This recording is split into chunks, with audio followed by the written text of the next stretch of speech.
Hello, this is the story of the cucumbers. I planted out the cucumbers and they all died. Because I planted them up to their necks, I manhandled them. It got too cold and they didn't get enough water and they got too much water. So I ordered new seed. I had a little bit of extra seed, so I replanted. As I was ruthlessly jamming these cucumbers into the ground, it occurred to me that their little stems are probably pretty delicate, so hopefully I didn't like bust all their stems off. This one's actually pretty bad. There's a couple that are really bad, and I think that, you know, some of these might come back, but like this one has, its stem is kind of just done, right? Cucumbers, 25, including this one right here. Then I've got sunflower seeds and sugar snap peas. And these are the extra cucumbers that I had from the first batch. You know, I had too many, and I kind of would like to have planted these out, but I don't know. We just have not had any good weather, and these are really just way too big. That is the story of the cucumbers. Hello, this is the story of the lettuce, the slug, and the toad. This is the lettuce that I planted out when it was still freezing. It is now ready to cut along with all the baby greens. So I know when I get my very big greenhouse, I will be able to sell salad mix in the middle of May. I saw a slug eating one of my little basils. I put out a piece of bok choy to try and attract it, to find it, but I couldn't find it. When I came out one night, I noticed a toad. I'm cutting some mustards from the bed ends, and these guys are bigger because they were planted first, and then these went in next.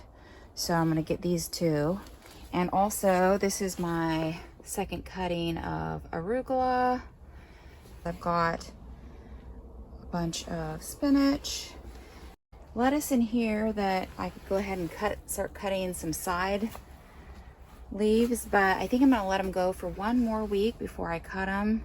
Radishes here that are ready to go, the few that germinated. All my little basils in here.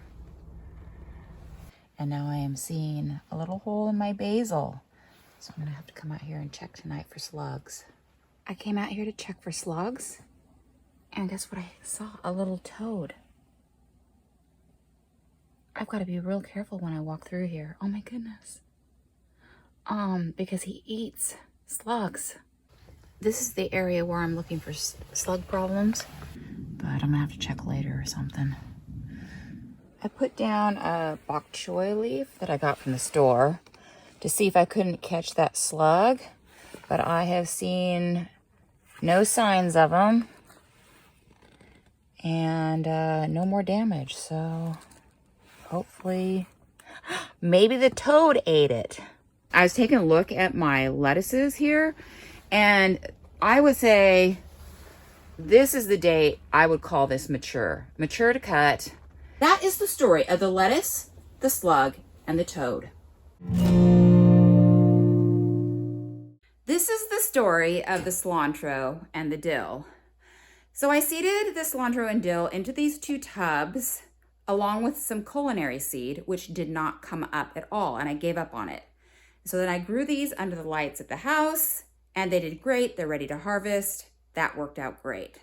I also seeded some cilantro and dill into the greenhouse. It was all culinary seed, and it didn't come up at all. I totally gave up on it.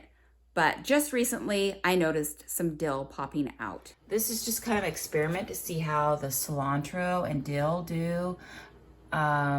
You know, just growing under lights with regular steady temperature so that they don't bolt. And as you can see here, this was a test of culinary cilantro and culinary dill seed, and they did not come up at all. This is my cilantro and dill, and it's about the right size that if I were to sell it, I could cut it and bunch it. But take a look at this. This is not a weed. This is dill. Well, it's a dill weed. Aha, and look at this. Cilantro that volunteered itself from last year. Let's see if he bolts. That is the story of the cilantro and dill. So this is the story of the kale and chard. The kale and chard normally gets planted, and then I, at the same time, plant a bunch of clover seeds so that I can fix nitrogen and also shade out any other weeds, etc., etc. But I forgot to do it, so I had to pull off the row cover, throw in the seed before it rained, and at the same time, I noticed that my bok choy that I had planted out, I wanted to see how it would fare without any row cover, and it got eaten by the golden-crowned sparrows that Tyler saw out on the road one day. I walked out this morning and check this out, folks. The migrating birds have been just gobbling the leaves here. They did this a couple of years ago to my sugar snap peas. That was the golden-crowned sparrows. But this is what would have happened to my kale and my chard if I had left it uncovered. I've got some old clover seed I'm gonna throw between the beds, and then I've got some new stuff that I'll probably top it off. So that is the story of the kale and the chard and the bok choy patch. Okay, so this is the story of the potato patch. I needed to make a flat surface here, so I cut all the shrubs down because I'm going to put a geotextile down. I hope I can get it. And then I'm gonna plant potatoes on that with a bunch of seaweed like they do at Farragut Farm. But in order to do that, there was also a tree in the way. But in order to cut that tree down, there was another tree in the way. And while we were at it, there was a leaner.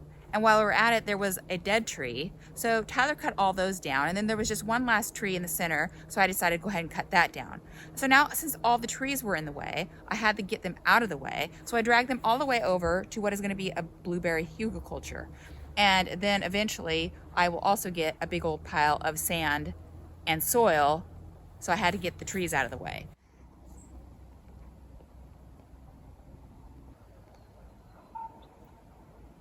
The branches, once I get these off of here, are, if there's enough room, we're gonna go over to this hugelkultur way over in the corner there.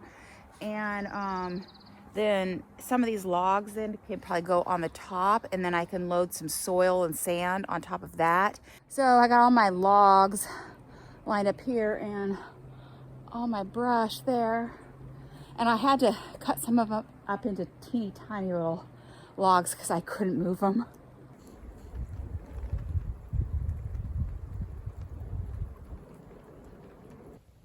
Okay, the deer's in the potato patch.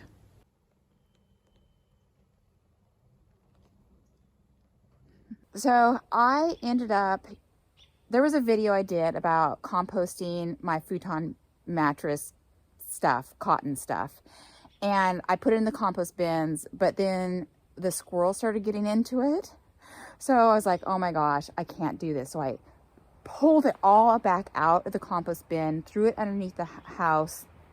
And now I think what I'm gonna do is pull that stuff, move it to the hugelkultur first, so it'll be at the base, put the branches on top of that and put the logs on top of that, because I don't want any critters to be taking that cotton stuff everywhere. So there's this kind of dip right here, and I was going to put the cotton down through here. Alrighty, so I'm committed, rain or shine, I have got to get this covered up.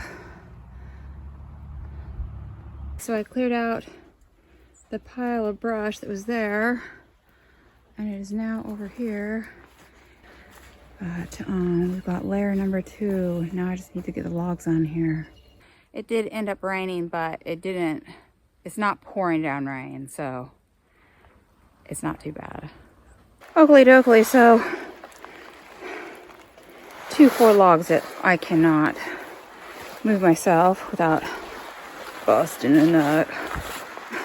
Oh my god, I'm losing it. Oh my goodness, I'm losing it. So I end-for-ended and rolled and wheelbarrowed these guys over here. That's what we've got.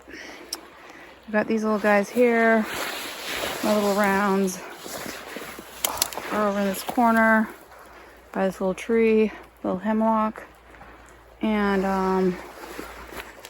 that's what it looks like. Alrighty.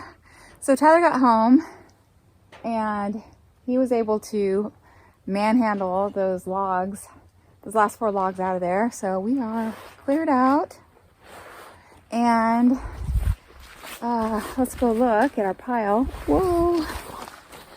So he put the logs there and filled in that gap, and there's a few more gaps in there, but it's mostly all kind of logs.